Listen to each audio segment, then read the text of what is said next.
Hey everyone, and welcome back. Thanks so much for stopping by to my channel. Today's video is going to be a Cricut tutorial on a project that I've been wanting to make probably ever since I actually got my first Cricut. This is a reverse canvas tutorial. Basically what we're doing here today is we're removing the backing from that canvas and then making a frame out of it. I don't think a lot of people do know this, but there's actually wood behind a canvas. Sometimes, I think some canvases might not have wood, but for the most part, most of them that you get from Michael's, Hobby Lobby, any craft store, Amazon as well, they will all have a wood frame behind it, which allows the canvas to wrap around it. So basically what we're doing in this tutorial is we're removing the canvas, removing that wood, making it look super pretty, putting a cute design on the canvas, and that way we can frame it so it looks like a picture frame that you literally bought off of Etsy for like 50 bucks. Today's video I wanted to make it a little bit more beginner friendly because I know a lot of you are still beginners here, and I want to make my tutorials as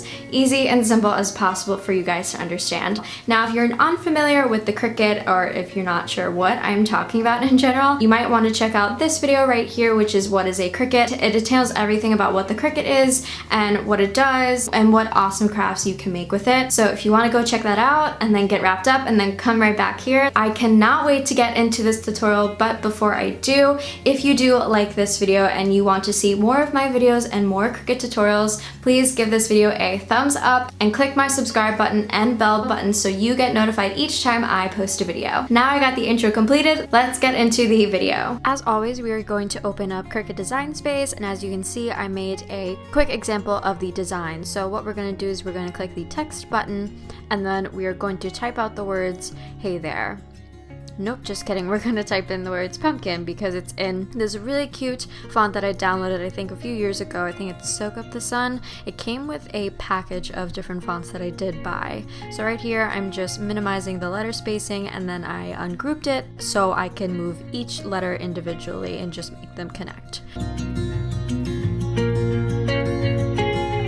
Once they are all connected to my liking, I will group them and then put them to the side. And now we will do the text for "Hey there." I really liked the different text for "Hey there" versus the script for pumpkin. I think it just made the design stand out more. And this font, I think I might have got this from defont.com, so I will put the link for that in the video description below. So I'm just aligning them, kind of seeing where I like them, and then I grouped it. And of course, when you're done grouping, then you weld it. So I just deleted that just for the purpose of this video. So now I'm going to make a template, which I do this in a lot of my videos if I am making wood signs. I'll make a template of the exact size of the canvas, which is 8 by 10.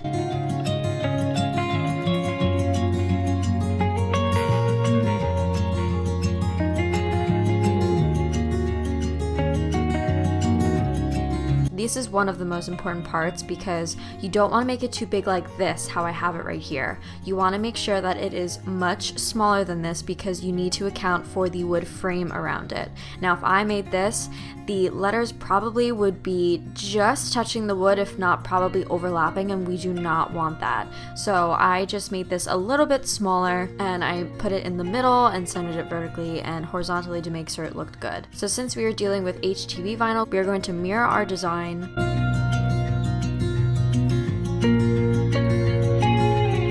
And then we're going to click next, and then of course I'm going to have my Cricut plugged in and click everyday vinyl. When we're dealing with HTV, again, you want to make sure that the shiny side is face down on our mat. So press it down firmly, and also I use this roller tool, which helps so much, especially with HTV. If your mat is semi-sticky like mine, you want to make sure it's firmly pressed onto the mat. So when you're done, we can click the arrow button and then have the Cricut make the design.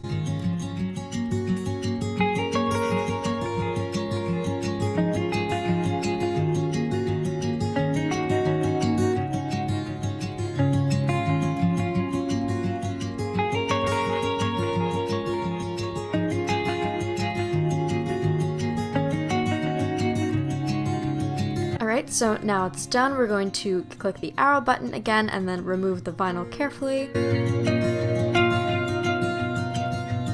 And then we will get to weeding with my famous weed tool. Now, as always, I love to weed the inside of each letter, like the L's, H's, A's, O's, anything that has like the insides, because it just makes it way easier weeding. And then I just cut off the excess vinyl.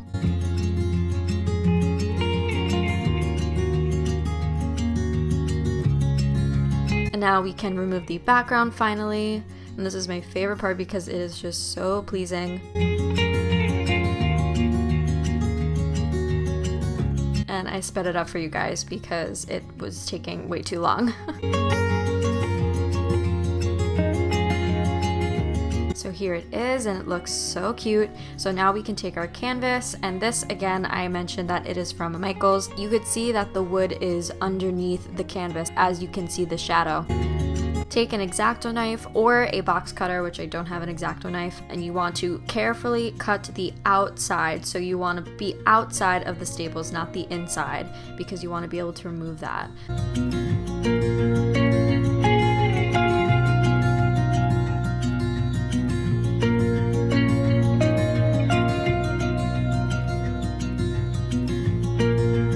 So now see, it's pulling up a little bit. You might have to cut it a little bit more depending on how heavy you cut it, but for the most part you can easily just rip off the inside of the vinyl very easily. And some people do remove the staples on these. I didn't, because I felt like it just would have been more work and I don't have a fancy staple remover, so I sped this part up for you guys.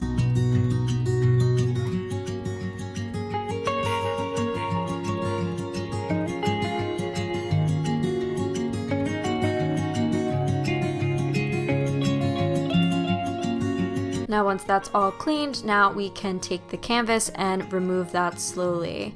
And now you see a beautiful wood frame.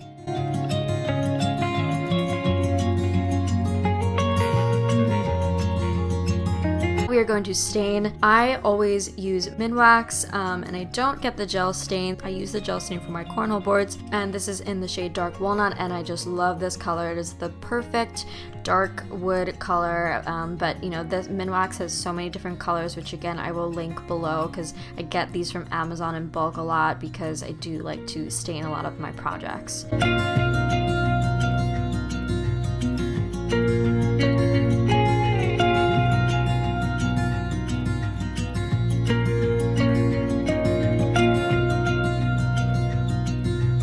So once that is done, I can place the design in the middle, and I like to just put the frame over it one more time just to make sure that it is perfectly aligned, and see it wasn't. You want to make sure that some of the canvas is peeking out in the back because you want to be able to cut that later. So I just moved it a little bit, and I took out my ruler and I also measured it to make sure it was perfectly aligned. So I'm just doing this on all four sides.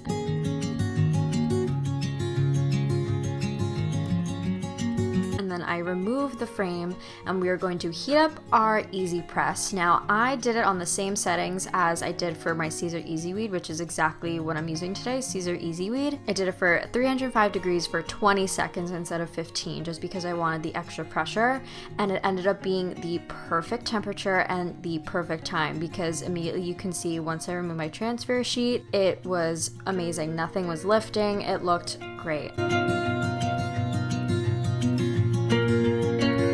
So now I can put the frame over it, and again, I'm going to just make sure and double check and measure each side so I know.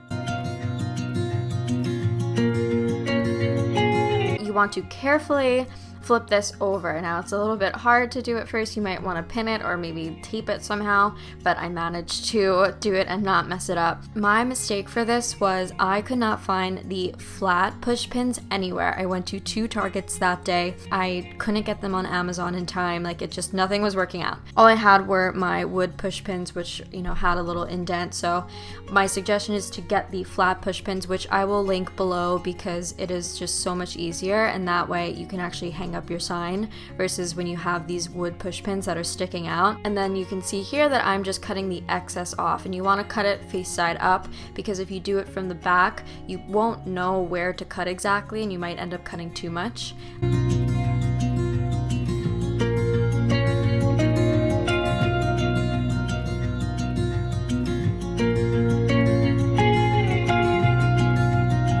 And voila, you have this amazing reverse canvas sign. And that is it for today's video, guys. I hope everyone enjoyed it so very much, just as much as I did. I'm shocked at how well this came out. This is the first time I did reverse canvas, and I've always wanted to do it, as I mentioned, and it is just so cute. I hope everyone loves this video, and if you did, please don't forget to subscribe to my channel because I post new videos every week on different Cricut content and some Etsy tips as well, because I do have a craft business of my own, if you don't know. So if you want to check out my craft business, go follow me down below. I have all the items and every social media platform, every link to my personal social media, all of them are down below in the video description. Also guys, I'm at 2,500 subscribers, which how? I have no idea, but that is amazing, and I love each and every one of you. So if I get to 3,000 by the end of this year, I think I'm gonna have to owe you guys a giveaway because I am super stoked. That's all I have for today. I hope you all enjoy the rest of your day, and I will see everyone in the next video. Bye!